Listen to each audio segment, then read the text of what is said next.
साहिल, देखो, वह लड़का हॉकी खेल रहा है। उधर देखो, लड़कियां वॉलीबॉल का मैच खेल रही हैं। हम मैच देखते हैं।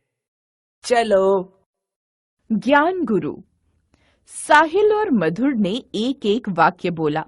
उनमें क्या फर्क है? रचना। मैं बताऊं? हाँ, तुम बताओ। इन दोनों वाक्यों में लिंग और वचन का फर्क है। कैसे? पहले वाक्य में लड़का पुल्लिंग और एक वचन है, जबकि दूसरे वाक्य में लड़कियां स्त्रीलिंग और बहुवचन है। शाबाश! लिंग और वचन के कारण संज्ञा शब्दों का रूप बदल जाता है। इस कारण लिंग, वचन और कारक को संज्ञा के विकारक तत्व कहते हैं। लिंग। चंचल, लो अपने दादाजी और दादी जी को उनके कमरे में दूध दे आओ। ठीक है मम्मी। दादाजी, मैं आप दोनों के लिए दूध लाई हूँ। ध्यान से यहाँ रख दो। दादाजी, यह माली मालिन के खिलौने कौन लाया? तुम्हारे पापा लाए थे। दोनों भाई बहन खेल लेना। अभी आपने पूरा दृश्य देखा। इनमें आए चंचल, मम्मी, दादी, मालिन तथा बहन शब्द स्त्री जाति का बोध करा रहे हैं, तथा पापा, दादा, भाई तथा माली शब्द पुरुष जाति का बोध करा रहे हैं। शब्द के जिस रूप से पुरुष या स्त्री जाति के होने का बोध हो, उसे लिंग कहते हैं। लिंग के भेद। हिंदी भाषा में लिंग के दो भेद हैं, पुल्लिंग, स्त्रीलिंग। पुल्लिंग शब्द के जिस रूप से पुरुष जाति का बोध हो, उसे पुल्लिंग कहते हैं। जैसे छात्र विद्यालय जा रहा है, पेड़ से पत्ता गिरा, वह थैला लेकर बाजार गया, शेर दहाड़ रहा है। इन वाक्यों में रंगीन शब्द पुल्लिंग है। स्त्रीलिंग शब्द के जिस रूप से स्त्री जाति का बोध हो, उसे स्त्रीलिंग कहते हैं। जैसे छात्रा कक्षा में पढ़ रही है, माँ ने नई चादर खरीदी, बकरी घास खा रही है, यह मेज मजबूत है। इन वाक्यों में रंगीन शब्द स्त्रीलिंग हैं। लिंग पहचान के नियम। निम्नलिखित शब्द सदैव पुल्लिंग ही होते हैं। पेड़ों के नाम पीपल, आम, जामुन, बरगद, गुलमोहर आदि। अनाजों के नाम गेहूं, चावल, चना, जौ आदि। पर्वतों, सागरों, द्वीपों व महाद्वीपों के नाम हिमालय, विंध्याचल, प्रशांत महासागर, लक्षद्वीप, एशिया, अफ्रीका आदि। देशों के नाम भारत, नेपाल, पाकिस्तान, चीन, रूस आदि। महीनों और दिनों के नाम चैत्र, बैसाख, सावन, सोमवार, मंगलवार, रविवार। ग्रहों के नाम मंगल, चंद्र, सूर्य, शनि आदि। पृथ्वी स्त्रीलिंग है। द्रव पदार्थों एवं धातुओं के नाम पानी, सोना, घी, तेल, तांबा, लोहा, पीतल आदि। चांदी स्त्रीलिंग है। रत्नों के नाम हीरा, पन्ना, माणिक, मोती आदि। जिन शब्दों के अंत में अ, आ, आव, न, पा तथा पन प्रत्यय लगे हों, वे प्रायः पुल्लिंग होते हैं। जैसे उपवन, घड़ा, लगाव, अध्ययन, बुढ़ापा, बचपन आदि। निम्नलिखित शब्द सदैव स्त्रीलिंग होते हैं। तिथियों के नाम पूर्णिमा, एकादशी, द्वितीया, अमावस्या आदि। नदियों के नाम गंगा, यमुना, सिंधु आदि। नक्षत्रों के नाम अश्विनी, रोहिणी आदि। भाषाओं और बोलियों के नाम अंग्रेजी, हिंदी, तेलुगु, अवधी, बुंदेली, खड़ी बोली आदि। कुछ आहारों के नाम रोटी, पूड़ी, खिचड़ी, सब्जी आदि। इकारांत तत्सम संज्ञाएं जाति, भक्ति, शक्ति, अग्नि आदि। उकारांत तत्सम संज्ञाएं आयु, वायु, ऋतु आदि।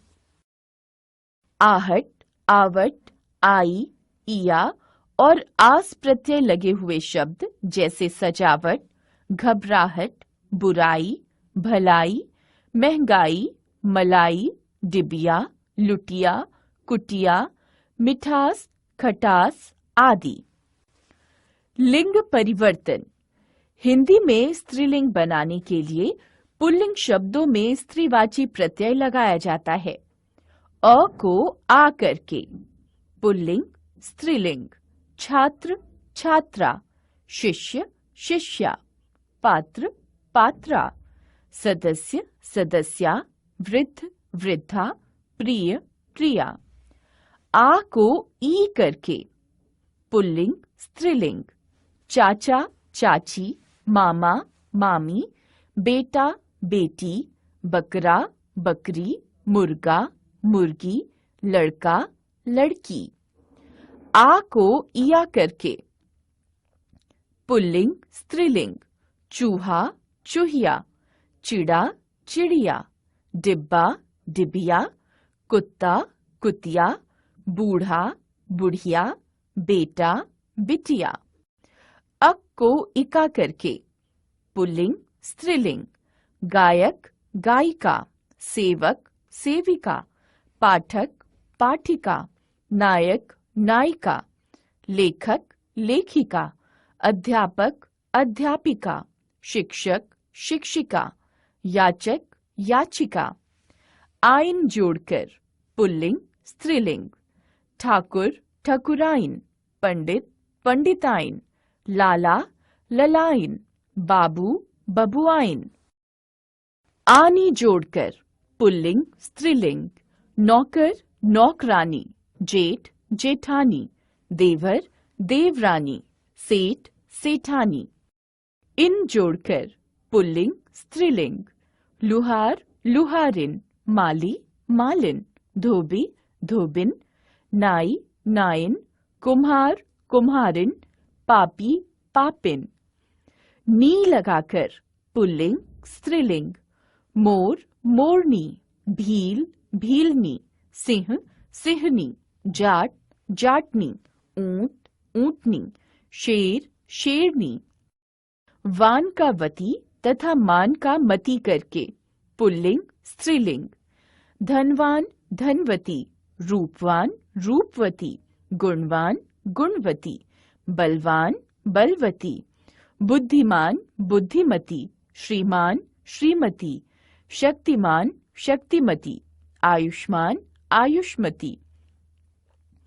कुछ पुल्लिंग शब्दों का स्त्रीलिंग बनाने के लिए उनमें पूर्णतया परिवर्तन करना पड़ता है, जैसे पुल्लिंग स्त्रीलिंग। नर, नारी, वर, वधू, कवि, कवयित्री, सम्राट, सम्राज्ञी, अभिनेता, अभिनेत्री, विधुर, विधवा, विद्वान, विदुषी, वीर, वीरांगना, बैल। वचन। हिंदी भाषा में वचन शब्दों की संख्या का बोध कराते हैं कि वे एक हैं या अनेक। यह दृश्य देखकर समझिए। आहा, कितना सुंदर दृश्य है। वह देखो, पहाड़ों से झरना गिर रहा है। पेड़ों पर रंग बिरंगी चिड़िया चहचहा रही है। उधर झाड़ियों के पीछे दो घोड़े और हिरन दिख रहे हैं। हम हिरन को रोटी खिलाने चलते हैं। बच्चों, ये जंगल है, यहाँ रास्ता खराब है, इस तरह कहीं जाना ठीक नहीं है। चलो, पहले हम खाना खाकर आराम करते हैं, फिर घूमने चलेंगे। पायल, हनी और देवेश अपने मम्मी पापा के साथ पिकनिक मना रहे हैं। इस दृश्य में झरना, हिरन, रोटी, जंगल, रास्ता शब्दों से एक का बोध हो रहा है तथा पहाड़ों, चिड़िया, घोड़े शब्दों से एक से अधिक का बोध हो रहा है। शब्द के जिस रूप से उसके एक या अनेक होने का बोध होता है, उसे वचन कहते हैं। वचन के भेद। हिंदी में वचन के दो भेद हैं। पहला एक वचन, दूसरा बहुवचन। एक वचन शब्द के जिस रूप से एक वस्तु, पदार्थ या व्यक्ति का बोध होता है, उसे एक वचन कहते हैं। जैसे गाय घास खा रही है, बिल्ली दीवार पर चढ़ गई। मैंने नया बस्ता खरीदा। पंखा चल रहा है। इन वाक्यों में रंगीन शब्द एक वचन का बोध करा रहे हैं। बहुवचन शब्द के जिस रूप से एक से अधिक वस्तु, पदार्थ या व्यक्तियों का बोध होता है उसे बहुवचन कहते हैं। जैसे आकाश में पतंगें उड़ रही हैं, लड़के दौड़ लगा रहे हैं, मेज पर 10 केले रखे हैं, तोते मिर्च खाते हैं। इन वाक्यों में रंगीन शब्द बहुवचन का बोध करा रहे हैं। वचन परिवर्तन स्त्रीलिंग शब्दों में एक वचन से बहुवचन बनाने के नियम इस प्रकार हैं। शब्दों के अंत में अ के स्थान पर ए कर देने से एक वचन बहुवचन। आंख आंखें, पुस्तक पुस्तकें, बहन बहनें, बात बातें, रात रातें, गाय गायें। शब्दों के अंत में आ के साथ ए जोड़ देने से एक वचन बहुवचन। कविता कविताएं, कन्या कन्याएं, माला मालाएं, महिला महिलाएं, सेना सेनाएं, लता लताएं। शब्दों के अंत में ई को इ में बदलने और या जोड़ देने से एक वचन बहुवचन। नदी नदियां, मछली मछलियां, सखी सखियां, शक्ति शक्तियां, बकरी बकरियां, मक्खी मक्खियां, गली गलियां, रीति रीतियां। शब्द के अंत में या को या कर देने से एक वचन बहुवचन। चिड़िया चिड़ियां, गुड़िया गुड़ियां, चूहिया चूहियां, बुढ़िया बुढ़ियां, डिबिया डिबियां, लुटिया लुटियां। शब्द के अंत में उ और ऊ के स्थान पर उए करने से एक वचन बहुवचन। वधु वधुएं, बहु बहुएं, धातु धातुएं, वस्तु वस्तुएं। पुल्लिंग शब्दों में एक वचन से बहुवचन बनाने के नियम इस प्रकार हैं। शब्द के अंत में आ का ए कर देने से एक वचन बहुवचन। कपड़ा कपड़े, जूता जूते, कुत्ता कुत्ते, गधा गधे, लड़का लड़के, बच्चा बच्चे, घोड़ा घोड़े, पत्ता पत्ते। शब्दों के अंत में समूहवाचक शब्द जोड़कर एक वचन बहुवचन। अध्यापक अध्यापकगण, पाठक पाठकगण, गुरु गुरुजन, बच्चा बच्चा लोग, बालक बालक वृंद, प्रजा प्रजाजन, गरीब गरीब जन, अमीर अमीर लोग। कुछ संबंध सूचक संज्ञाएं दोनों वचनों में समान रहती हैं, जैसे दादा नाना, मामा चाचा, काका आदि। कारक मम्मी कोई कविता सुनाओ ना। चलो मैं तुम्हें चिड़िया की कविता सुनाती हूँ। चिड़िया को लाख समझाओ कि पिंजरे के बाहर धरती बहुत बड़ी है, निर्मम है, वहां अपने जिस्म की गंध तक नहीं मिलेगी। यूं तो बाहर समुद्र है, नदी है, झरना है, पर पानी के लिए भटकना है। यहाँ कटोरी में भरा जल गटकना है। बाहर दाने का टोटा है, यहाँ चुग्गा मोटा है। भाई कविता तो बहुत सुंदर है। कविता में कुछ शब्द आए हैं की, को, के लिए, में, का। ये शब्द अलग अलग शब्दों का आपस में संबंध जोड़ रहे हैं। ये कारक हैं। संज्ञा या सर्वनाम के जिस रूप से उसका संबंध वाक्य के दूसरे शब्दों, विशेषकर क्रिया के साथ जाना जाता है, उसे कारक कहते हैं। कारक को परसर्ग या विभक्ति चिन्ह भी कहते हैं। कारक के भेद। कारक के 8 भेद होते हैं। पहला कर्ता कारक, दूसरा कर्म कारक, तीसरा करण कारक, चौथा संप्रदान कारक, पांचवा अपादान कारक, छठा संबंध कारक, सातवां अधिकरण कारक, आठवां संबोधन कारक। कर्ता कारक, शब्द के जिस रूप से क्रिया के करने वाले का पता चले उसे कर्ता कारक कहते हैं। रोहित कहानी लिखता है, रागिनी ने खाना परोसने में माँ की मदद की। उपर्युक्त वाक्यों में कहानी लिखने और मदद करने का कार्य क्रमशः रोहित और रागिनी ने किया है, अतः ये कर्ता कारक हैं। कर्म कारक, जिस पर क्रिया के कार्य का फल पड़ता है उसे कर्म कारक कहते हैं। सुधा चित्र बनाती है, राम ने रावण को मारा।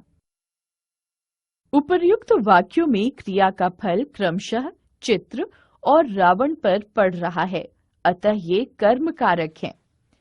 कभी कभी वाक्य में दो कर्म एक साथ भी आते हैं, जैसे माँ ने दूध वाले को पैसे दे दिए। करण कारक, कर्ता जिस साधन के द्वारा क्रिया करता है उसे करण कारक कहते हैं। दर्जी कैंची से कपड़ा काटता है, हरिराम ने गधे की डंडे से पिटाई की। उपर्युक्त वाक्यों में काटने और पीटने के कार्य का साधन क्रमशः कैंची और डंडे हैं, अतः ये करण कारक हैं। संप्रदान कारक, कर्ता जिसके लिए कुछ कार्य करता है अथवा कुछ देता है उसे व्यक्त करने वाला रूप संप्रदान कारक कहलाता है। माँ सबके लिए नए कपड़े खरीद कर लाई है, पंडित जी ने सबको प्रसाद दिया। उपर्युक्त वाक्यों में खरीदने और देने का कार्य सबके लिए किया गया है, अतः ये संप्रदान कारक हैं। संप्रदान कारक में को में कुछ देने का उपकार करने का भाव मुख्य होता है। पुलिस ने चोर को पीटा, कर्म कारक। पुलिस ने चोर को खाना दिया, संप्रदान कारक। अपादान कारक, संज्ञा अथवा सर्वनाम के जिस रूप से एक वस्तु का दूसरी से अलग होना पाया जाए उसे अपादान कारक कहते हैं। रवि साइकिल से गिर पड़ा, नीरा के हाथ से गिलास छूट गया। उपर्युक्त वाक्यों में रवि का साइकिल से और गिलास का हाथ से अलग होना प्रकट हो रहा है, अतः ये अपादान कारक हैं। अपादान कारक से सीखने, डरने, लज्जा या तुलना करने का भाव भी प्रकट होता है, जैसे रोहिणी गुरुजी से नृत्य सीखती है, गरिमा सांप से डरती है, कृति रूपा से लंबी है। संबंध कारक, संज्ञा के जिस रूप से दो संज्ञाओं अथवा सर्वनामों के परस्पर संबंध का पता चले उसे संबंध कारक कहते हैं। दादाजी का चश्मा टूट गया है, तब्बू भैया का पेन उठाकर भाग गई। उपर्युक्त वाक्यों में दादाजी और चश्मा तथा भैया और पेन के बीच परस्पर संबंध है, अतः ये संबंध कारक हैं। अधिकरण कारक, संज्ञा के जिस रूप में क्रिया के होने के आधार, समय या स्थान का पता चलता है उसे अधिकरण कारक कहते हैं। माँ छत पर कपड़े सुखा रही हैं, बच्चे कक्षा में शोर मचा रहे हैं। उपर्युक्त वाक्यों में छत पर और कक्षा में पद क्रिया के होने का आधार बता रहे हैं, अतः ये अधिकरण कारक हैं। संबोधन कारक, संज्ञा के जिस रूप से किसी को बुलाने या पुकारने का भाव प्रकट हो उसे संबोधन कारक कहते हैं। हे प्रभु, हमें सद्बुद्धि दो। अरे मोहन, सड़क पर मत दौड़ो। संबोधन कारक के परसर्गों हे, अरे का प्रयोग संज्ञा शब्दों से पहले होता है और विस्मयादिबोधक चिन्ह लगाया जाता है। हमने सीखा, स्त्री जाति और पुरुष जाति का बोध कराने वाले शब्द रूप को लिंग कहते हैं। हिंदी में दो लिंग हैं, पुल्लिंग और स्त्रीलिंग। कुछ शब्द स्त्रीलिंग और कुछ सदैव पुल्लिंग होते हैं। वचन एक या अनेक की संख्या का बोध कराता है। वचन के दो भेद होते हैं, एक वचन और बहुवचन। कुछ शब्द सदैव एक वचन में प्रयुक्त होते हैं, जैसे वर्षा, पानी, दूध, दही, आकाश। कुछ शब्द सदैव बहुवचन में प्रयुक्त होते हैं, जैसे प्राण, हस्ताक्षर, दर्शन, आंसू आदि। कारक संज्ञा और सर्वनाम से क्रिया से संबंध को बताते हैं। कारक चिन्हों को परसर्ग कहते हैं। कारक के 8 भेद होते हैं: कर्ता, कर्म, करण, संप्रदान, संबंध, अधिकरण और संबोधन। सभी कारकों के भिन्न भिन्न विभक्ति चिन्ह हैं।